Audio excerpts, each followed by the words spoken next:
কষ্ট হচ্ছিল অনেক? এই তো, এখন আর ভিজতে হবে না। এখানে চুপটি করে দাঁড়িয়ে থাক। দাঁড়া, তোর গাটা আমি আঁচল দিয়ে মুছে দিচ্ছি।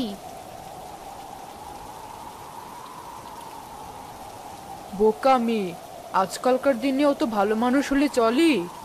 কে কে কথা বলছেন? আমি এই তো এখানে গাছের তলায় বসে ধ্যান করছিলাম। হঠাৎ তোর মিষ্টি কণ্ঠ শুনে ধ্যান ভেঙে গেল। তখন থেকে তোর কাণ্ড কারখানা দেখছি। আমায় ক্ষমা করবেন মা, আমি ইচ্ছে করে করিনি। আপনি যা শাস্তি দেবেন আমি মাথা পেতে নেব। তবুও এই ঝড়ের দিনে এখান থেকে তাড়িয়ে দেবেন না আমাকে। ঝড় থামলেই আমি চলে যাব। আরে হয়েছে, কি শুরু করলি? তুই তো ভারী সরল মানুষ, এত খাঁটি একখানা মন তোর। সেটা কি করি? আমি তো এতক্ষণ দেখলাম তুই লোকের বিপদ কমাতে নিজের হাতে কাটা ফুটতে দিলি, অথচ দুঃখ পেলি না। এমন ভয়ঙ্কর ঝড়ের দিনে বাছুরটার মালিক অব্দি ঘর থেকে বেরিয়ে এলো না তাকে নিতে, অথচ তুই এই বজ্রপাত উপেক্ষা করে বাছুরটাকে এখানে নিয়ে এলি। কত মমতা দিয়েও শরীরটা মুছে দিলি। নিশ্চয় বড় ভালো মানুষের মেয়ে তুই। না মা, এই পৃথিবীতে আমার কেউ নেই, এক অনাথ আমি। কিন্তু তোকে দেখে তো ভালো ঘরের বউ বলে মনে হচ্ছে। তা এমন দুর্যোগের দিনে তুই এই বনে কি করছিস? আমার কপালটাই যে পোড়া মা। এই যে তুমি বললে আমার মনটা বড় সরল, আমি ভীষণ বোকা।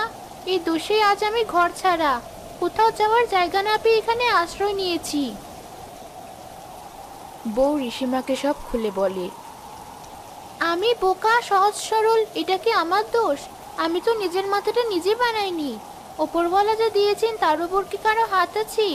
কিন্তু মা, আপনি কেনই দুর্যোগের দিনে বাইরে বসে আছেন?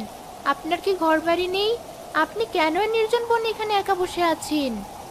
শোন মেয়ে, মানুষের কম বুদ্ধি থাকা যেমন দোষের, বেশি বুদ্ধি থাকাটাও দোষের। আমার বুদ্ধি বেশি বলে আমি মানুষের আসল চেহারাটা জানি, তাই লোক সমাজে থাকি না। জগতে যারা কিছুই বোঝে না ওরাই ভালো থাকে। যেমন তুই ছোট ছোট জিনিসে আনন্দ পাস, আর আমি সব বুঝি, তাই সব কিছুর জটিলতা ধরতে পারি। আপনি এসব কি বলছেন ঋষিমা? আমি কিছুই বুঝতে পারছি না। কি কঠিন কঠিন কথা। ওসব তোর বুঝতে হবে না, এখন তোর সমস্যার একটা সমাধান করতে হবে। আমার সমস্যার আর কি সমাধান? বোকা লোককে কি আর চালাক বানানো যায়? যদি মাথা বদল করা যেত তাহলে নিশ্চয় কোনো বুদ্ধিমান লোকের সাথে মাথা বদলে নিতাম। এই তো সমাধান পেয়ে গেছি। কি সমাধান মা, আমায় বলুন। সমাধান তো তুই বললি, মাথা বদল করা। সবার মতো আপনিও আমার সাথে ঠাট্টা করছেন? আমি না হয় বোকা, কিন্তু এতটুকু তো বুঝি যে মাথা বদল করাটা কোনোদিন সম্ভব নয়। আলবাত সম্ভব। আমি কোনো যেন তেন মানুষ নই, আমার কিছু জাদুকরী শক্তি আছে। এখন আমার বুদ্ধিটা শোন। আমার মাথা বদল করব। আমি তোর মাথায় হাত রাখবো, মন্ত্র বলার সাথে সাথে আমার মস্তিষ্ক তোর মাথায় আর তোর মস্তিষ্ক আমার মাথায় চলে আসবে। এরপর তুই থাকবি ঋষি হয়ে, আর আমি তোর শরীরে ভর করে তোর বাড়িতে যাব। তাতে কি হবে? তোর এই বজ্জাত স্বামীটিকে জব্দ করতে হবে না। যতদিন না সে এটা অনুভব করবে যে তুই তার জন্য সর্বোৎকৃষ্ট মানুষ, ততদিন আমি সেখানে থাকব। ততদিন তোকে কষ্ট করে এখানে থাকতে হবে। আচ্ছা ঠিক আছে, তাই হোক, আমি রাজি। তাহলে হয়ে যাক মাথা বদল। চোখটা বন্ধ কর, এক্ষুনি আমরা বদলে যাব।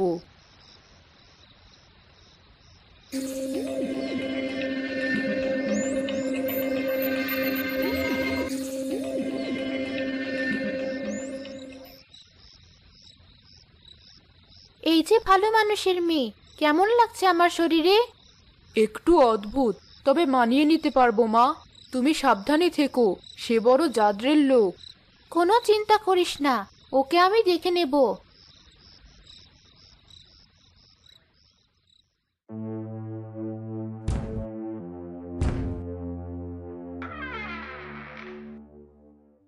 এই যে ভদ্রলোক, ঝড় দুর্যোগে আসার সময় হলো, বড় পাখা গজিয়েছে দেখছি। তুই এখনো এই বাড়ি থেকে যাসনি? তোকে তো তাড়িয়ে দিলাম, এখনো মার খাওয়ার স্বাদ মেটেনি না? দাঁড়া দেখাচ্ছি।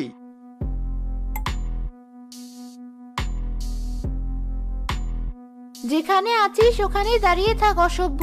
এটা আমারও বাড়ি, আমার ইচ্ছে আমি থাকবো। তুই যদি আর এক পা বাড়িয়েছিস, ওই লাঠি দিয়ে তোকেই তাড়া করবো। দাঁড়া। বেশ কথার খই ফুটেছে, লাঠি দিয়ে দুগা দিলে কথা বন্ধ হয়ে যাবে। এই নে। লাঠি, এই হতচ্ছাড়াকে ঘুরে ঘুরে পেটাতো। যতক্ষণ ও ক্ষমা না চায় ততক্ষণ ওকে তাড়া করতে থাক।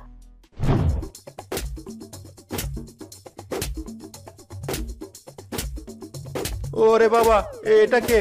এটা তো আমার বউ নয়, সে তো এমন কোনোদিন করেনি। পিঠ জ্বলে গেল। ছেড়ে দে বাবা লাঠি, এই আমি কান ধরছি, ছেড়ে দে। লাঠি, ছেড়ে দে ওকে।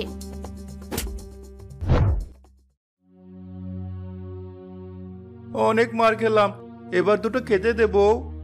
বাড়িতে কিচ্ছু রান্না হয়নি, যা রাতে বস। নিজেও রেতে খা, আমায়ও খেতে দে, নইলে আবারও লাঠি আনবো। না না, রাখছি রাখছি, লাঠি লাগবে না।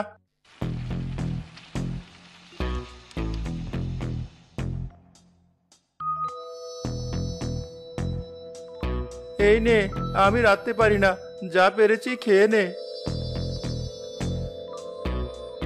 রাখতে পারিস না, অথচ রান্নায় ভুল হলে আমায় মারতে তো ঠিকই পারিস। এখন দেবো নাকি দোঘা? আজকে সারাদিনে কি কি রোজগার হয়েছে হিসেব দে। এই বউ, তোর এত বুদ্ধি হলো কবে থেকে? হিসেব নিকেশ কিছুই তো তুই বুঝতে পারতি না, এখন হিসেব চাইছিস? আমি সবই বুঝি। আমার চোখে ধুলো দিবি ভেবেছিলি? সারাদিন রোজগার করে দিন শেষে বন্ধুদের সাথে খেয়ে পয়সা নষ্ট করিস, আর বাড়িতে আমি না খেয়ে থাকি। সব বুঝি। তোর কাল থেকে সবকিছু করা বন্ধ, সবকিছুর হিসেব নেব আমি। তোর কি হয়েছে বউ? আমার কিছুই হয়নি, তোর হবে। সকালে উঠে আমার জন্য ভাত রেঁধে তবে কাজে যাবি। এর অন্যথা হলে আজ তো লাঠি তাড়া করেছে, কাল বটি তাড়া করবে। আমি ঘুমোতে গেলাম, সব বাসন গুছিয়ে তবে ঘুমোবি।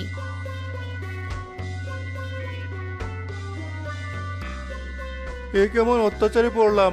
আমার বোকা বউটা তো ভালো ছিল, কত সুন্দর আমার যত্ন করত, আমার খাবারটা বেড়ে আনতো, অসুখ হলে সেবা করতো, কোনোদিন একটু অসম্মান করেনি, কিছুর হিসেব চায়নি।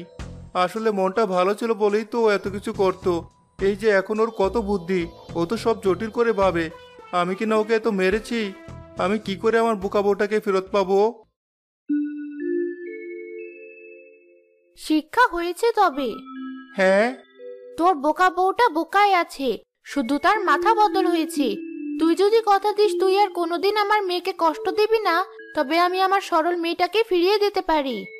কথা দিচ্ছি, কখনো ওকে কষ্ট দেব না। আপনি ওকে ফিরিয়ে আনুন। এই যে বোকা মেয়ে, তোমার স্বামীকে শুধরে দিয়েছি, এবার আরেকবার মাথা বদল করার পালা।